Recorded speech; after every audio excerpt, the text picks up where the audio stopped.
क्या भगवान किसी भक्त के प्रेम में इतने व्याकुल हो सकते हैं कि मंदिर के नियम धर्म भी पीछे छूट जाएं? खम्मा घड़ीसा राजस्थान की पावन धरा से निकली ओडिशा के पुरी में बसी एक ऐसी ही पवित्र और निश्चल प्रेम की कहानी, जहां विधान पर भाव की जीत हुई।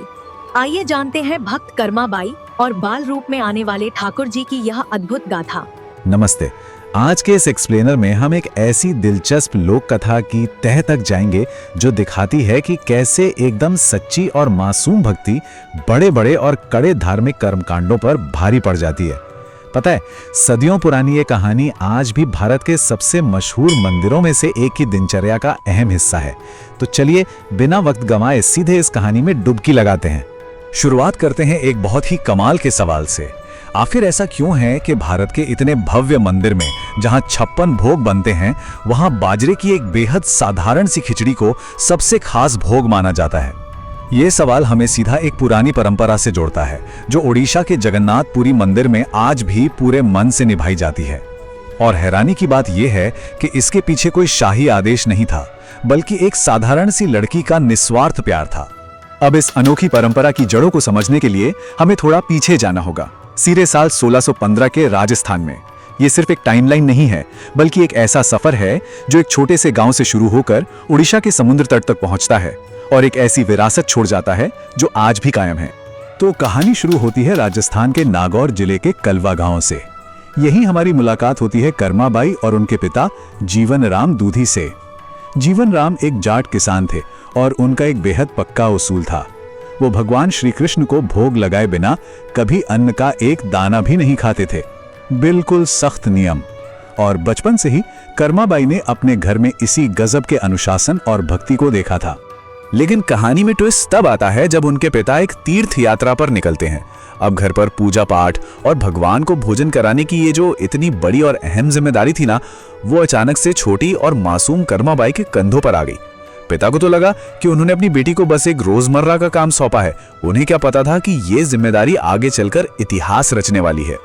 अब यहाँ जो बात सबसे ज्यादा ध्यान खींचती है वो है कर्माबाई के इस भोग की सादगी। जरा सोचिए, कहाँ मंदिरों के वो 56 भोग और कहाँ ये 3 बिल्कुल बुनियादी देसी चीजें। बाजरे की खिचड़ी, ढेर सारा शुद्ध देसी घी और मीठा गुड़। ये साफ दिखाता है कि उसके पास कोई भव्यता नहीं थी, बस वही था जो एक आम किसान के घर में आसानी से मिल जाता है। और सच कहूं तो यही सादगी इस कहानी की सबसे बड़ी खूबसूरती है। और उस बच्ची की मासूमियत और जिद तो देखिए, जब वो पहली बार खिचड़ी बनाकर मूर्ति के सामने रखती है और देखती है कि भगवान ने तो खाया ही नहीं, तो उसे लगता है कि शायद भगवान को घी या गुड़ कम लग रहा है। वो थोड़ा और घी मिलाती है और फिर बिल्कुल एक बच्चे की तरह हट करते हुए कहती है, मुझे ज्यादा कुछ बनाना नहीं आता, ये खिचड़ी आपके लिए है। अगर आप नहीं खाएंगे तो मैं भी भूखी ही रहूंगी। देखिए, यहाँ कोई भारी भरकम मंत्र नहीं थे। ये बस एक दोस्त या परिवार वाले से की जाने वाली बिल्कुल सीधी और सच्ची बातचीत थी। और पता है, उसकी इस अनूठी जिद का नतीजा एक चमत्कार के रूप में सामने आता है। दिन भर भूखी और रूठी बैठी कर्माबाई की पुकार सुनकर ईश्वरीय शक्ति को भी पिघलना ही पड़ता है। भगवान कृष्ण बोलते हैं, वो उससे एक पर्दा करने को कहते हैं और फिर देखते ही देखते खिचड़ी से भरी वो थाली जादुई तरीके से खाली हो जाती है। ये एक सीधा इशारा था कि भगवान ने उस मासूम और सरल भेंट को खुशी खुशी स्वीकार कर लिया था। कुछ समय बाद जब जीवन राम अपनी तीर्थ यात्रा से लौटते हैं तो जो नजारा वो देखते हैं वो उनके होश उड़ा देता है। वो अपनी आंखों से इस चमत्कार को देखते हैं कि भगवान स्वयं उनकी बेटी के हाथों से भोजन कर रहे हैं। उन्हें तुरंत एहसास हो जाता है कि उनकी बेटी का ईश्वर के साथ जो रिश्ता है वो उनके अपने कड़े नियमों और कर्मकांडों से कहीं ज्यादा गहरा है। और वो खुशी खुशी भगवान की सेवा का ये पवित्र काम हमेशा के लिए कर्माबाई को सौंप देते हैं। खैर, समय बीतता है और कहानी एक नया मोड़ लेती है।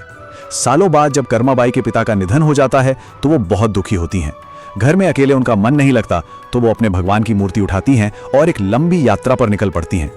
कई तीर्थों से होते हुए वो अंत में उड़ीसा के पवित्र शहर जगन्नाथपुरी पहुंचती हैं। वहां वो एक छोटी सी कुटिया में रहकर अपना पूरा जीवन बस भक्ति को समर्पित कर देती हैं। पुरी में आने के बाद भी ना उनका वही पुराना और सरल नियम चालू रहता है। कर्माबाई सुबह बहुत जल्दी उठ जाती थी क्योंकि उन्हें लगता था कि उनके प्रभु को सुबह जल्दी भूख लग जाती होगी। वो उनके लिए खिचड़ी बनाती, और इसी बीच एक रहस्यमयी बालक रोज ठीक उसी समय वहां पहुंचने लगता है और दोनों मिलकर वो खिचड़ी खाते हैं।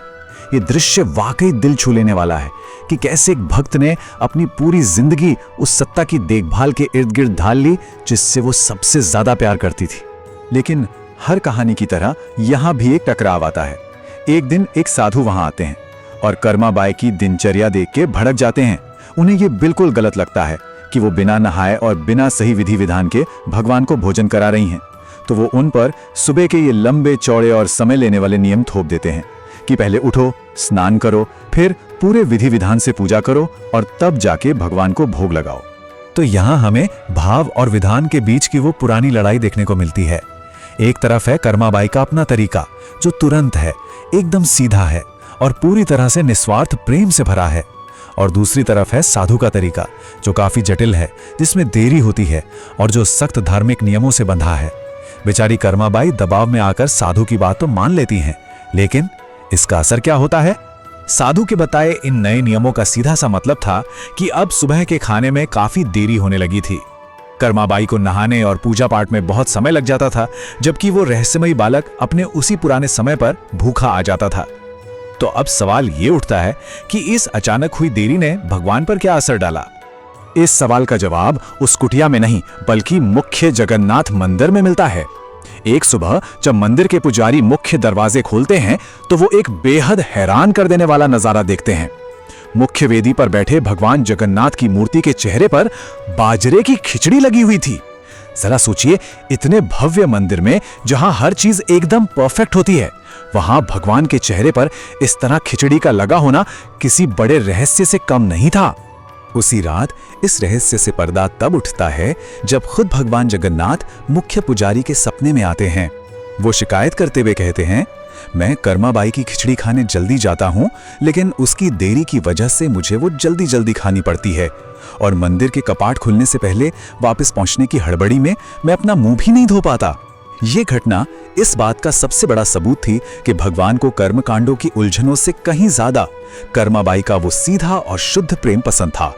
समय अपनी चाल चलता है और कई सालों तक कर्माबाई ऐसे ही भगवान को खिचड़ी खिलाती रहती हैं। लेकिन फिर एक दिन कर्माबाई इस दुनिया को अलविदा कह देती हैं। किंवदंतियां बताती हैं कि उनके जाने पर खुद भगवान जगन्नाथ बेहद दुखी हुए थे। पुजारियों ने महसूस किया कि भगवान की आंखों में आंसू थे, क्योंकि अब सुबह सवेरे उन्हें इतने प्यार से बाजरे की खिचड़ी खिलाने वाला जो कोई रहा नहीं था। भगवान के इस दुख को कम करने और कर्माबाई की उस बेमिसाल भक्ति को हमेशा के लिए सम्मान देने के लिए मंदिर के मुख्य पुजारी ने एक ऐतिहासिक फैसला लिया।